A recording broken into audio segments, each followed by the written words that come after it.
Pasta क्या होता है? मैंने तो सिर्फ ना ऐसे सलमान खान की एक मूवी थी, उसमें मैंने पास्ते का नाम सुना था। पास्ता होता है क्या? कभी खिलाओ तो ट्राई तो करें कि कैसा लगता है। इन्होंने बाइट ली और उस दिन भी ये सारा पास्ता खा गए। आपने ये सोचा है कि अपने कैफ़े के लिए आपने वो गाना जो है वो इंट्रोड्यूस करवाना है, पास्ता पास्ता देखो आंख मेरी लड़ी है, सोचा है कुछ ऐसा? क्योंकि जिस काम को आप इंजॉय करते हो, जिसमें आपका इंटरेस्ट है, आप उसको अच्छे तरीके से कर सकते हो, तो वो फिर आपके लिए मुश्किल भी नहीं होता। मैं समझती हूँ कि अगर आप पे हालात तंग हैं भी फोर्स और अगर आप पे कोई बुरा वक्त आया है, तो रोने धोने से बेहतर ये है कि आप कुछ उसका सोल्यूशन निकालो। जो डरता है उसको लोग ज़्यादा डराते हैं। अगर आप अपने डर को अपना एटीट्यूड और अपना पावर बना लेंगे। बच्चों को संभालना, घर के काम करना और आप साथ साथ कैफ़े भी चला रही हैं, तो ये सारी एक्टिविटीज़ कैसे परफॉर्म कर लेती हैं? कौन सी चक्की का आटा खा रही हैं आप?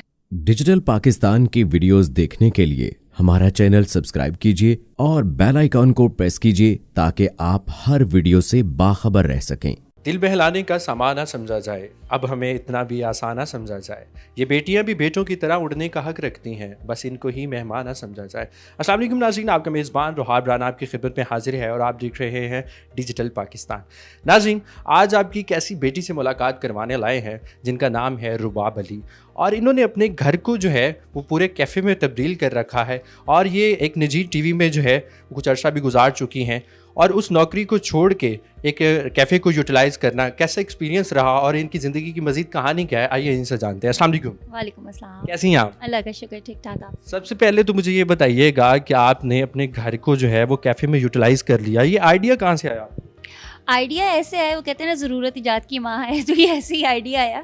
ज़रूरत भी थी और कुछ एक्टिविटी भी मैं चाह रही थी कि कुछ चलता रहे ज़िंदगी में। आपको पता है, जैसे आपने मेंशन भी किया कि पहले जॉब कर चुकी हूँ, तो जो वर्किंग लेडीज़ होती हैं उनके लिए थोड़ा सा मुश्किल होता है प्रॉपर जो है वो हाउसवाइफ की तरह रहना। तो एक्टिविटी चाहिए थी, उसको बस मैंने एक्टिविटी को जो है वो तलाश किया और अच्छे तरीके से उस एक्टिविटी को कर भी रही हूँ और एंजॉय भी कर रही हूँ उस लाइफ को। मुझे बताइएगा कि एक निजी चैनल से आपका ताल्लुक़ रहा, वहाँ पे आपने सर्व भी किया, तो कौन सी रिपोर्टिंग करती रही हैं? क्राइम रिपोर्टिंग, शोबिज़ से रिलेटेड क्या करती रही हैं? मैं वैसे एंटरटेनमेंट करती रही हूँ, लेकिन पॉलिटिकल। आपने अपनी ज़िंदगी को भी एंटरटेनमेंट बना लिया। एंटरटेनमेंट के बगैर तो लाइफ बोरिंग हो जाती है, तो थोड़ा थोड़ा चलना चाहिए साथ साथ। और इसके अलावा मुझे क्राइम बीट का बहुत शौक़ था और मेरी बहुत स्ट्रगल रही है क्राइम बीट के सिलसिले में। तो इसके अलावा मैं पॉलिटिकल बीट भी करती रही हूँ। तो आपको जो मीडिया का आपका सफ़र रहा उसमें ज़्यादा मज़ा आ रहा है या अभी ये किचन संभाल के मज़ा आ रहा है? वो लाइफ बिल्कुल बाहर की है, बिल्कुल इस लाइफ से बिल्कुल मुख्तलिफ है।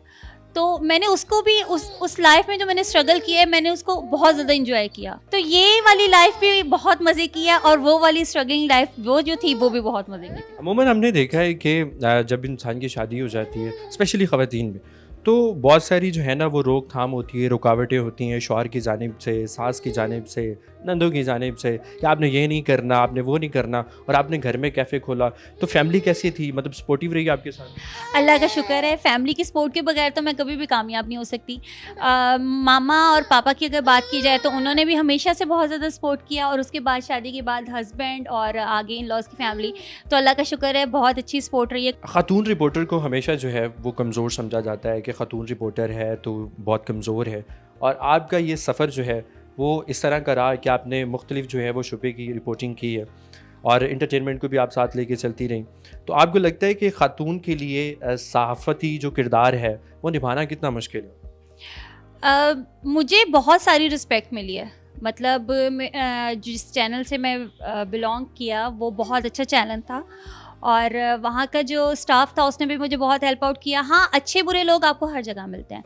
बीइंग अ गर्ल काफ़ी हद तक मेरे लिए मुश्किल था, लेकिन उससे ज़्यादा मेरे लिए मुश्किल था कि मेरे वर्क प्लेस पे जो मुझे पॉलिटिक्स फेस करनी पड़ी, वो उसको हैंडल करना मेरे लिए ज़्यादा मुश्किल था। लेकिन वही बात जैसे मैंने कहा है कि मैंने उस चीज़ को बड़ा इंजॉय किया। अमूमी तौर पे ख़वातीन से घर संभालना मुश्किल हो जाता है, बच्चों को संभालना, घर के काम करना, और आप साथ साथ कैफ़े भी चला रही हैं, तो ये सारी एक्टिविटीज़ कैसे परफॉर्म कर लेती हैं? कौन सी चक्की का आटा खा रही हैं आप? मैं ये नहीं कहूँगी कि 100% मैं बड़ी एक्टिव होती हूँ सारा दिन, और हाँ, कुछ डेज ऐसे आते हैं कि मुझे बीच में होता है कि नहीं यार, अब बहुत थक गई हूँ, मुझे थोड़ी रेस्ट की ज़रूरत होती है। उसमें मेरे हस्बैंड मुझे बहुत अच्छे तरीके से सपोर्ट करते हैं, बहुत अच्छे तरीके से वो मुझे हेल्प आउट भी कर देते हैं।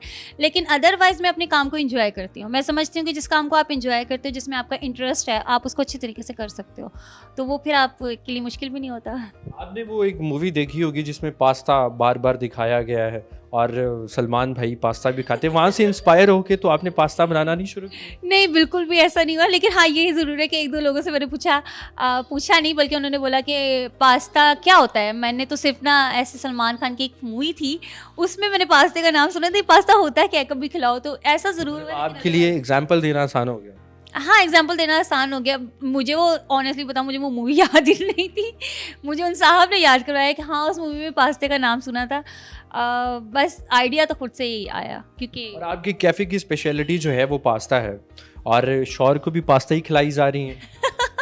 ये शौहर को ही पसंद आया था, और वहीं से ये आइडिया आया था कि अगर शौहर को पसंद आ रहा है, क्योंकि कहते हैं कि शौहर को बड़ी कम कोई बीवी की चीज़ें अच्छी लगती हैं, तो मेरे हस्बैंड को पास्ता बड़ा पसंद आया और फैमिली ने बहुत ज़्यादा तारीफ़ की। मैंने डिफरेंट टाइप की रेसिपीज़ जो हैं वो अपनी फैमिली पे पहले एक्सपीरियंस की थी, तो एक्सपेरिमेंट किया था, वो बड़ा कामयाब रहा, फिर मैंने इसको कंटिन्यू किया।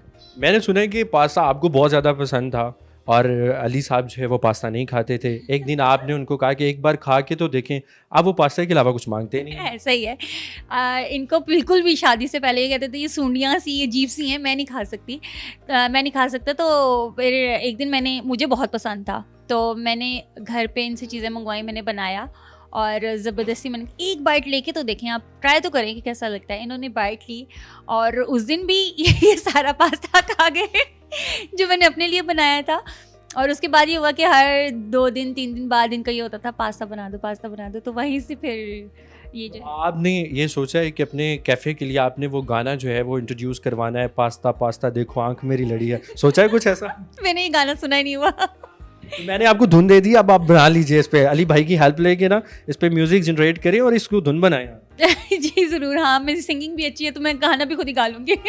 अच्छा, ये मुझे बताइएगा कि आपके जहन में यही आइडिया क्यों आया कि जी आप अपने गैराज को जो है वो यूटिलाइज़ करेंगी? अमूमन हमने देखा है कि रेस्टोरेंट या कैफ़े जो हैं वो आउटसाइड होते हैं, लेकिन आपने घर में बना लिया। आजकल के जो हालात हैं उसमें सर्वाइवल बहुत मुश्किल है, तो मुझे ये था कि मिनिमम मेरी इन्वेस्टमेंट हो, जितना मैं अफोर्ड कर सकती हूँ, और मैक्सिमम प्रॉफिट हो। तो रेंट तो जाहिर सी बात है, मैं अब किसी शॉप का अफोर्ड नहीं कर रही थी उस टाइम पे, तो मैंने बहुत मिनिमम से अमाउंट से स्टार्ट किया काम, और अपने गैराज को यूटिलाइज़ कर लिया। अच्छा, जो कस्टमर्स आपके पास आते हैं वो कैसा रिस्पांस लेके आते हैं? जब जाते हैं तो एक ज़ाहिर सी बात है कि पसंदीदा पास्ता उनको मिले तो एक खुशी की लहर होती है उनके फेस पे। किस तरह का रिस्पांस आ रहा है अभी तक? कुछ लोग बहुत ज़्यादा अप्रिशिएट करके जाते हैं, मतलब बैठेंगे बाकायदा, वो काफ़ी पूरे सुनेंगे आपने क्यों किया है, और बहुत अच्छा रिस्पांस आता है, और पसंद भी बहुत करते हैं। मैं रेसिपी से हट के बात करूँगी कि कुछ लोग हैं जो डिस्करेज भी करते हैं कि नहीं, आपको ऐसे गराज ओपन करके नहीं बैठना चाहिए, और मतलब कुछ को ऐसा लगता है कि अल्लाह माफ़ करे, जैसे मेरे बड़े कोई हालात तंग हो गए, मैं बड़ी मजबूर हो गई। ऐसा कुछ नहीं है। मैं समझती हूँ कि अगर आप पे हालात तंग हैं भी फोर्स, और अगर आप पे कोई बुरा वक्त आया है, तो रोने धोने से बेहतर ये है कि आप कुछ उसका सोल्यूशन निकालो। हर चीज़ का कोई ना कोई सोल्यूशन होता है। अच्छा, अमूमी तौर पे ख़वातीन जितने भी रेस्टोरेंट्स या कैफ़े चला रही होती हैं तो वहाँ पे तादाद जो है वो ख़वातीन की ज़्यादा होती है, मर्दों की ज़रा कम रहती है। तो आपके पास किस तरह का फुटफॉल है? ये हकीकत है, मेरे पास ज़्यादा ख़वातीन आती हैं और ऑर्डर्स भी स्पेशली ज़्यादा ख़वातीन ही देके जाती हैं। लेकिन इसके अलावा मेरे पास बुज़ुर्ग ज़्यादा आते हैं, और बच्चे भी बड़े शौक़ से आते हैं। वो पहले पूछ के जाते हैं ये आपने क्या लगाया हुआ है, फिर वो अपनी मदर्स को लेकर आते हैं कि हमने ये चीज़ खानी है।